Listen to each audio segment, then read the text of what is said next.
What's going on, guys? Welcome to Everything Always. My name's Michael Roman. Hopefully you've had a chance to fully watch episode 7, or if like me, 10 times by now. And there's one detail in particular that still has the entire community guessing, although the guesses all sort of coincide that the book shown at the end of the credits was indeed the Darkhold.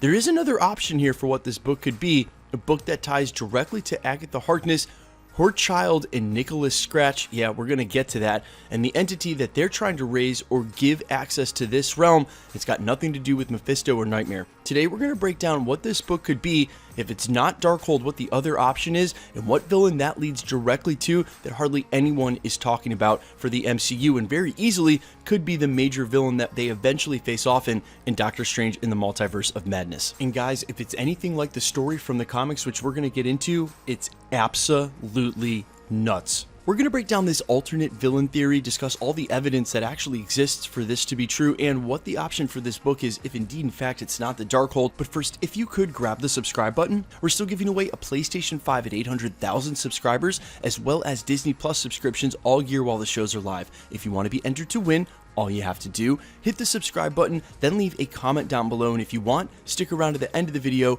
We'll get into all the giveaway stuff again there. So if you've watched a single episode 7 YouTube video covering the last scenes or sequence, there are a ton of artifacts down in Agatha's little house of horrors in her basement. However, the one that's given the most screen precedence is this book, which a lot of the community has guessed is most likely Darkhold, a book that we saw originally in Agents of S.H.I.E.L.D. and Runaways as well, but remembering those aren't canon to the MCU, the scene could easily serve as the Ancient Artifacts canon reboot. Now, if you're not familiar with the book, quick backstory: known as the Book of Spells or Book of Sins, it's a book of unspeakable power created by dark matter in the Dark Dimension, also known as the Hell Dimension, the one we saw back in Doctor Strange 1, originally authored by Chthon, who in the Marvel Comics has an overlap with Scarlet Witch's power origin. This book has been used in the Marvel Universe to do everything from raise Marvel's first vampire, also included in the Marvel Zombie storyline, which we'll see a little bit of in the upcoming What If series on Disney+. With all of the connections to Scarlet Witch and some of the early Marvel Phase 4 properties, the Darkhold seems like an obvious choice, and there's a chance that it could be that. But given some of the Easter eggs we've already seen in WandaVision and the title of the final installment of this trilogy between WandaVision, Spider-Man 3, and Doctor Strange, quote, the Multiverse of Madness, there's actually another book that might even make more sense, and that's the Ironbound book of Shuma-Gorath. Now, this is where this starts to get really crazy. We're going to cover some Easter eggs that have already shown up in WandaVision, how this would make a lot of sense, what's coming up in Doctor Strange and the Multiverse of Madness, but I've got to go ahead and define some characters and entities for you before we can do all of that. First up, the Ironbound books of Shuma-Gorath were created magically before books even existed and were crafted by humanity. Shuma-Gorath, like Skelos, Vethelos, and others, created their books from iron rings and plates. They then manipulated humans into using the books, thus enabling their creator to influence Earth. Now, who is Shuma-Gorath? Well, let's talk about that, because he was one of the original villains rumored for the upcoming Doctor Strange 2, long before Scott Derrickson ever left the project, and long before it had turned into sort of a 3-part series with WandaVision and Spider-Man 3. Now, Shuma-Gorath is one of the oldest entities, actually predating the universe itself, and it's said that Shuma was one of the great old ones, also named the Many-Angled Ones. We're going to get to that because I think that might relate to one of the Easter eggs we've been talking about for 7 weeks. Hundreds and hundreds and hundreds of dimensions are under his rule. He always demands human sacrifice. He's really not a great dude. Sometime around 1 million years ago, he was banished from the Earth realm by a time-traveling sorcerer. That was all observed by another time-traveling sorcerer named Doctor Strange, who hoped to defeat Shuma-Gorath in the past so that his master, the Ancient One, wouldn't need to die in a future conflict with the demon. So immediately Doctor Strange is tied to the history of this character through time traveling. Obviously, we already saw the Ancient One die in the MCU, but that's not the most important part of his million-year attempt to try to come back and gain access to Earth's realm. One storyline in particular lines up with exactly where we're at now during WandaVision, with some Easter eggs in tow, and it all revolves around that bunny in Agatha's arms, who she refers to as Senior Scratchy, who I think is actually her son, Nicholas Scratch, who is now my leading guess for who Evan Peters is playing.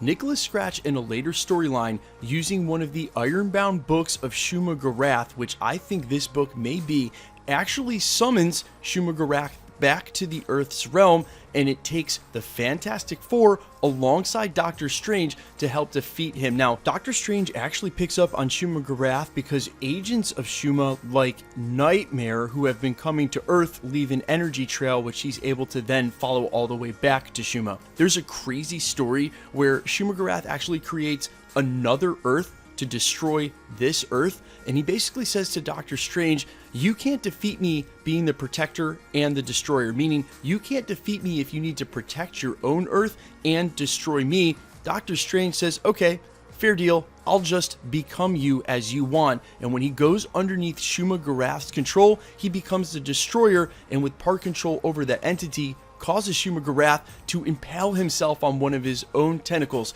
To me, this is an immediate callback to how he defeated Dormammu in the very first film when put in an impossible situation where he couldn't use his power as Sorcerer Supreme to overcome this entity, actually outwitted him. The best part of this story is that this kills Doctor Strange's ego, which was the main focus of Doctor Strange 1 as well. Remember, the Ancient One tells him, it's not about you, it's a defeating of ego, and this would actually help complete a two-part storyline arc for Doctor Strange himself. Now, he eventually travels through time, is mended, and is able to return, keep Shuma-Gorath from coming back to Earth. But other than just the symbolism in parallel and how the story would work for this and Doctor Strange 1, a multiverse of madness indeed, there is one other huge Easter egg that I think has some undeniable reference.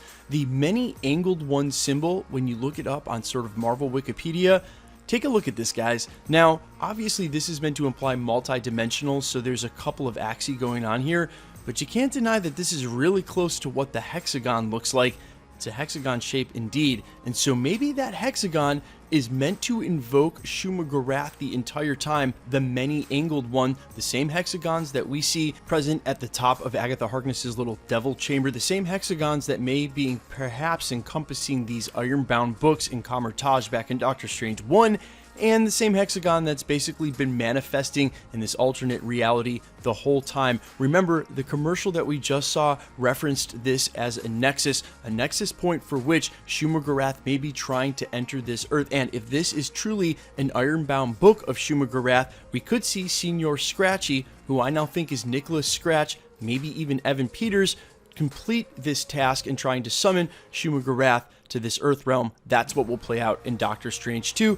Just a theory, but this is how it all adds up. Guys, let me know all your thoughts down below. What's your money on? Do you want to debunk the entire thing and just say it's Darkhold? I wouldn't be surprised, but I think it's at least worth noting that Shuma-Gorath, again, was one of the originally rumored and reported villains for Doctor Strange in the Multiverse of Madness, and unless they've gone away from that completely, it would definitely be the kind of villain that would rival Dormammu as far as a threat, and something that Doctor Strange would have to outsmart and not overpower. Let me know all your thoughts down below, and quickly, let's get into the giveaway stuff before I let you go. We're still giving away a PlayStation 5 at 800,000 subscribers, as well as Disney Plus subscriptions while all the shows are live. If you want to be entered to win, all you have to do, hit the subscribe button, then leave a comment down below, and because it's truly random, the more videos you comment on, the better chance you have of winning. All winners will be announced at the end of videos in this same segment. If you want to keep up with the content here at the channel, the best way to do that, hit the notification bell with notifications turned on, and if you enjoyed today's video, I'd appreciate it if you'd hit the like button. You can find me over on Instagram and Twitter under I Am Fires, and on Spotify with original music under All Fires. My name is Michael Roman. This is Everything Always. Guys, thanks for checking out the channel. Stick around. We'll be posting again real soon.